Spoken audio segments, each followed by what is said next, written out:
The examination room smelled of antiseptic and polished steel, the cold fluorescence humming softly above. I sat on the edge of the cushioned table, my fingers gripping its sides, trying to steady my nerves. It was supposed to be a routine checkup, nothing more than protocol before deployment. But from the moment Captain James Carter walked in, I knew this wouldn't be just another physical. He was taller than I expected, broad-shouldered with a presence that commanded attention. His uniform was crisp, his name embroidered over his heart, but it was his eyes that unsettled me, a sharp, assessing gaze that lingered just a moment too long. "You're Private Connor, right?" His voice was smooth, practiced. The kind that could put someone at ease, or set them on edge. "Yes, sir." I cleared my throat, straightening. He scanned my chart, flipping pages as he murmured, "I see you've been in for a minor shoulder injury before. How's that holding up?" I rolled my shoulder instinctively. "Better. No issues lately." "Good." He set the clipboard aside and gestured. "Shirt off. Let's take a look." I swallowed hard and obeyed, my skin prickling as the cool air touched my back. He stepped closer, his touch firm yet controlled as he pressed along my shoulder and spine. His fingers lingered, tracing over muscle in a way that felt almost intentional. "Any discomfort?" I shook my head, but I wasn't sure if I was answering his question or ignoring the way my pulse quickened. For a moment, silence stretched between us. His hands moved lower, his fingers grazing just below my ribs before he pulled away, clearing his throat. "You're in good shape, Private." I nodded, exhaling a breath I hadn't realized I was holding. The door creaked open.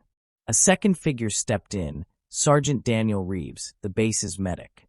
He was leaner than James, his presence quieter but no less commanding. He glanced between us, then smirked, as if he had walked in on something amusing. "Need a hand, Captain?" His tone was light, but there was an undertone I couldn't place. James didn't react immediately. Then, with an unreadable smile, he said, "Not yet." Daniel held his gaze for a beat longer before nodding. "I'll be outside if you do." With that, he shut the door behind him, leaving an unsettling silence in his wake. I pulled my shirt back on, my mind whirling. The tension in the room had shifted, thickened. This wasn't just another medical checkup. And whatever had just passed between us, it wasn't standard protocol. James met my eyes once more, his expression unreadable. "Let's continue." The words were simple, but something in his voice told me that nothing about this was going to be simple at all. The air in the examination room felt heavier now, charged with something unspoken. I shifted slightly on the table, my pulse still unsteady from the way Captain Carter had touched me. Not improper, not exactly, but not entirely professional either. James, if that's what I could call him in my head, turned back to his notes, his jaw tightening as he wrote something down. The weight of his silence pressed against my chest more than his hands had moments ago. Then, just as I was about to speak, the door creaked open again. Sergeant Daniel Reeves stepped inside with an air of familiarity, as if he belonged here as much as the doctor did. His smirk was still there, subtle but knowing. Too knowing. "Everything going smoothly?" Daniel's voice was smooth, almost amused. James didn't look up. "Routine physical." "Routine," Daniel echoed, stepping closer. "Is that what we're calling it?" Something flickered in James' expression. Irritation, maybe. But it was gone too fast for me to be sure. Daniel leaned against the counter, folding his arms. "You need a hand, Captain?" It should have been a simple offer, but there was something loaded beneath the words. The way Daniel looked at James, the way James glanced at me before responding, it was as if they were playing a game, one I didn't know the rules to. James exhaled, finally meeting Daniel's gaze. I said not yet. A beat passed. A charged silence. Then Daniel chuckled. "All right." He pushed off the counter and turned to me. "You nervous, Private?" I blinked, caught off guard. No, it came out too fast. He tilted his head slightly. "You sure?" James finally spoke, his tone measured. "He's fine." Daniel's smirk widened just a fraction. "I'm sure he is." He let the words hang before moving toward the door. "I'll be nearby, just in case." Then, with that same knowing glance, he was gone. I exhaled, only now realizing how tense my shoulders had become. What was that about? James hesitated. Daniel likes to push buttons. I frowned. He seemed to be pushing yours more than mine. James's lips parted slightly, as if he was about to say something important. But instead, he simply shook his head. Let's continue. But the way he said it felt like a decision had been made. A shift in direction, an invisible line drawn. Yet, as I watched his hands move, steady and practiced, I couldn't shake the feeling that line wouldn't stay intact for long. Silence settled between us again, but this time it wasn't empty. It was charged, weighted with something just beneath the surface. James moved with careful precision, checking my vitals, his fingers brushing my wrist as he took my pulse. The touch was light, but I felt it everywhere. I told myself it was nothing, just standard procedure. But then his hand lingered a second too long. I looked up, expecting him to pull away, but he didn't. His eyes flicked to mine, searching, questioning. I could hear my own heartbeat in my ears, a steady, relentless drum. "You tense up every time I touch you," James murmured. His voice was quieter now, almost introspective. I swallowed. The door clicked open again. "Daniel." I exhaled sharply as he stepped inside, this time shutting the door behind him. His expression was unreadable, but something about the way he looked between us sent a shiver down my spine. "You know," he said, casually leaning against the counter, "most people don't take this long for a physical." James's jaw tightened, but he didn't move away.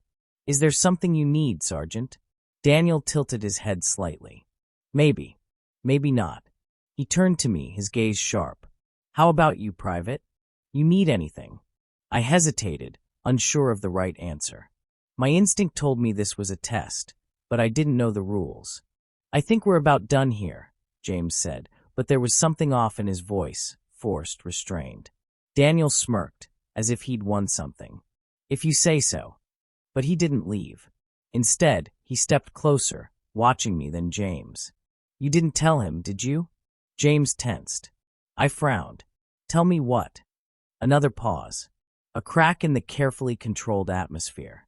Then Daniel laughed under his breath, shaking his head. "You always do this," he muttered. "They always think they're different." I didn't like the way he said that. I turned to James, searching his face for an answer, but he wouldn't meet my eyes. Something in my stomach twisted. "What is he talking about?" I asked. James exhaled, rubbing a hand over his jaw, but before he could speak, Daniel did it for him. "You're not the first, Private." His voice was quieter now, almost sympathetic. "And you won't be the last." The words hit like a slap. My breath caught, my mind racing to catch up. I looked at James again, willing him to deny it, to say anything, but he didn't. He just stood there, silent.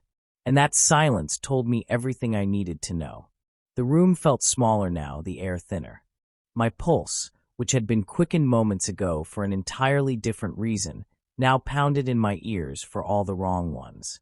I stared at James, waiting, hoping, for some kind of denial. A shake of his head. A reassurance that Daniel was just stirring the pot. But all I got was silence. A muscle in James's jaw twitched, his fingers flexing at his side, but he didn't argue. Didn't fight. Didn't even try. That was the worst part. My stomach twisted, the slow, sinking realization wrapping itself around my ribs like a vice. Daniel sighed, pushing off the counter, his tone almost regretful. "You were easy to read, you know. All of them are. All of them." I forced myself to breathe. "How many?" James finally spoke, but his voice was quieter now, lacking its usual confidence. "It doesn't matter." I let out a hollow laugh, shaking my head. "It matters to me." Daniel gave a small, knowing smile, like he'd seen this play out before. Maybe he had. I turned back to James. Was any of it real? His lips parted like he wanted to answer, but after a pause, he just exhaled. And that silence was answer enough. A sharp, burning anger flared in my chest, cutting through the betrayal. Not just at James, but at myself. For falling for it. For ignoring the warning signs. for believing that moment of connection had meant something. I slid off the table, grabbing my shirt with quick, stiff movements. I should have known. James stepped forward, his expression unreadable. Connor, don't. My voice was steel now, steadier than I felt inside. Daniel chuckled softly. Smart choice, Private. I turned to him then, my fists clenching.